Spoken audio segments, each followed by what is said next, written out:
it's a step forward within the diaspora political engagement that there is a resolution that was introduced regarding Pakistan. And if you read the resolution, it starts off with mentioning about the floods and the impact of the devastating impact of the floods and the need for development, infrastructure, etc.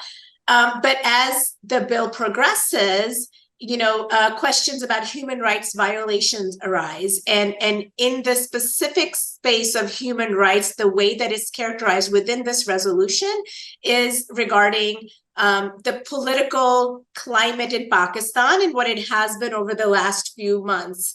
And I'm not going to go into detail about that because I think in regards to the context of the resolution and in regards to it being framed as human rights, I think maybe the definition of human rights is a little bit expanded or misplaced. So I think, and you asked me a question in the beginning, Ms. Basab, you asked me, don't people follow up on these? And I think that's a very good question, because I think that within the diaspora community, we need to have organizations that are think tanks or placeholders or policy placeholders for when suggestions and recommendations are made to Congress from our diaspora, right? So that we have a place where congressional leaders can come and ask, hey, what is going on? Can you share ground realities, etc.? A lot of times you have junior staffers on Capitol Hill that are that are pretty much looking at a lot of this verbiage and what that means for the congressional leader who may have pressure. And I'm not saying that's what happened in this case, but sometimes there's pressures from contributors, donors to, hey, this is really important to me. We have to bring this on. Let's get this pushed. But in regards to this specific resolution, the wording of this resolution is interesting because it seems a little all over the place. It starts with the floods, but then it's not asking for infrastructure development assistance as you progress on the second part of it, which is the ask. Okay, well, what is a solution? What is a recommendation? And then it talks about free and clear elections.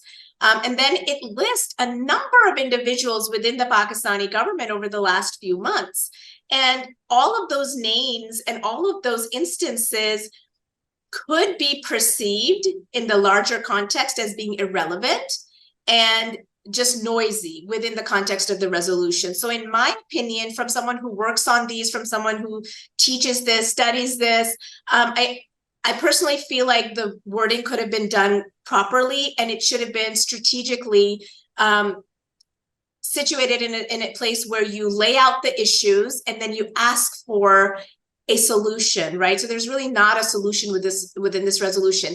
I'm going to stop there, but I would like to say that, resolutions are not binding laws, right? They're just expressions of collective sentiments. And I think this is a very positive place for diaspora because we have been able to collectively get to that point where we are talking about resolutions about Pakistan, specifically within the country-to-country context and not regional context.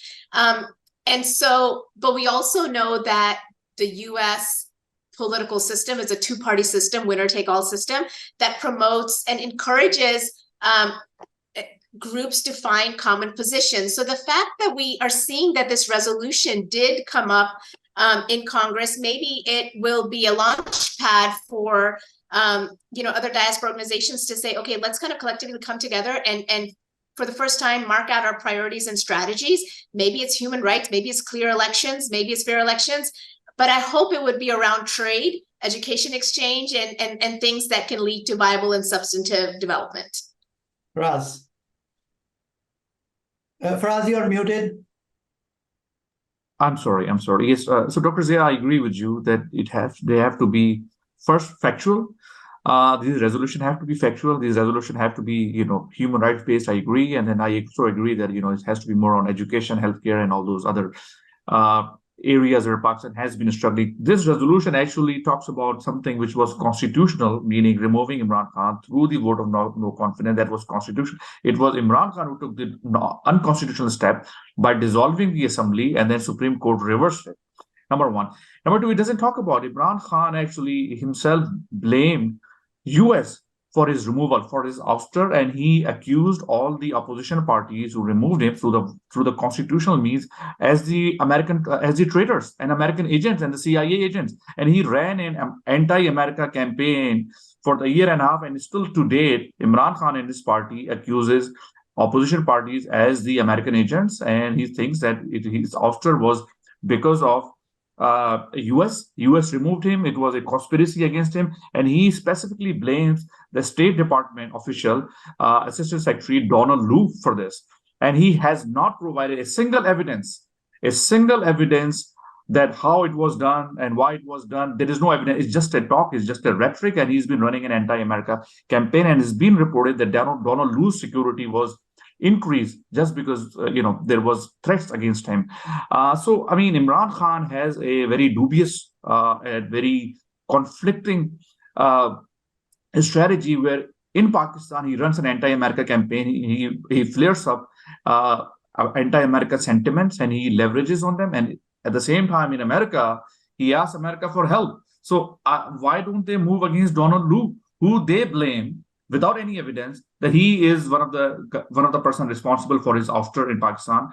So it's just, I mean, I don't know when these congressmen and when these state officials are looking at these bills, they have to look at the bigger picture. Don't they get the CIA report what Imran Khan and his party has been doing, running an anti-America campaign? He's on the record of calling Osama bin Laden, and only Prime Minister of Pakistan, calling Osama bin Laden repeatedly a martyr.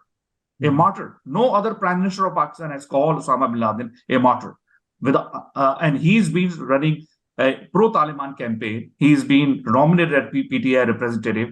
He's celebrated the victory of Afghan Taliban in Kabul. So there is a lot of conflicts in the way he runs his politics, or his party runs his politics. Now here they're asking for America's help and accusing US for his ouster. Now at the same time, Imran Khan and his party admitted and made their videos on 9th of May where they attacked the military installation all over Pakistan, not just a GHQ, not just the Corps Commander House in Lahore, but all over Pakistan. Imagine that if it was done in US, what would be the US retaliation or response if a political party or a group attacked the military installation all across US and then says, okay, well, because the state is moving against me, therefore it's a human rights violation. Well, I understand if there are any innocents who've been arrested, then they should not be. There should be a fair trial. I agree on the fair trial, but Imran Khan and his party leaders made their own videos when they attack all these military installations. The evidence was produced by themselves because they celebrated as a revolution. Now state is moving against them. Now they want to hide behind an umbrella of human rights violation, free and fair trial. They should get the free and fair trial, but they themselves are responsible for it. And imagine, somebody or Pakistan asking all those involved in the Capitol Hill attack, hey, those are human rights violation. Why are they getting 18 years sentence?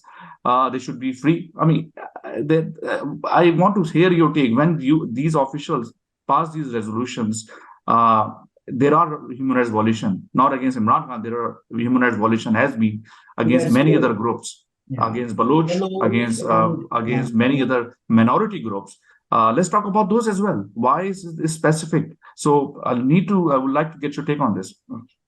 Thank you, Faraz. I mean, and I think I've said this before also on your show that when we talk about human rights violations, that to me as as someone from the academia, as someone who is in the policy space, that's a very sacred concept, right? Because that we have, each and every one of us has we have to stand up for the voiceless. We have to stand up for injustice, right? That's what humanity teaches us and tells us to do. So when we talk about human rights violations, we have to be very careful not to throw that term around recklessly. There are human rights violations taking place all around the global South, not just the global South, all around the world. And there are avenues to address those violations where collectively we come together, the world comes together, and we have parameters and systems in place and processes, right? But when we use the term human rights violation in a resolution that talks about a political party and a political strategy, that to me professionally seems a little reckless. And I think that is also the sentiments that you were sharing for us. And I would also like to take this opportunity to talk a little bit about, you mentioned, in the halls of Congress, are they fact checking? A lot of times when we have staffers that are dealing with constituents and constituents come to them, we can cite references from all over the place right now, right? So when you have constituents that approach staffers on Capitol Hill about issues that are very important to them, and keep in mind, in Pakistan, people know a lot about the United States and foreign policy, but in the United States, the average American does not know too much about Pakistan's internal political dynamics. They don't even know the difference between Nawaz Sharif or Imran Khan, or be it any other political leader in Pakistan, or even the political parties. So I think that we have to understand that there's a lack of understanding there in that context within the halls of Congress. And that's where the diaspora engagement becomes so important, because that's where we need to come together collectively as a diaspora. And I feel like I keep saying this each time, and set our priorities and set our strategies.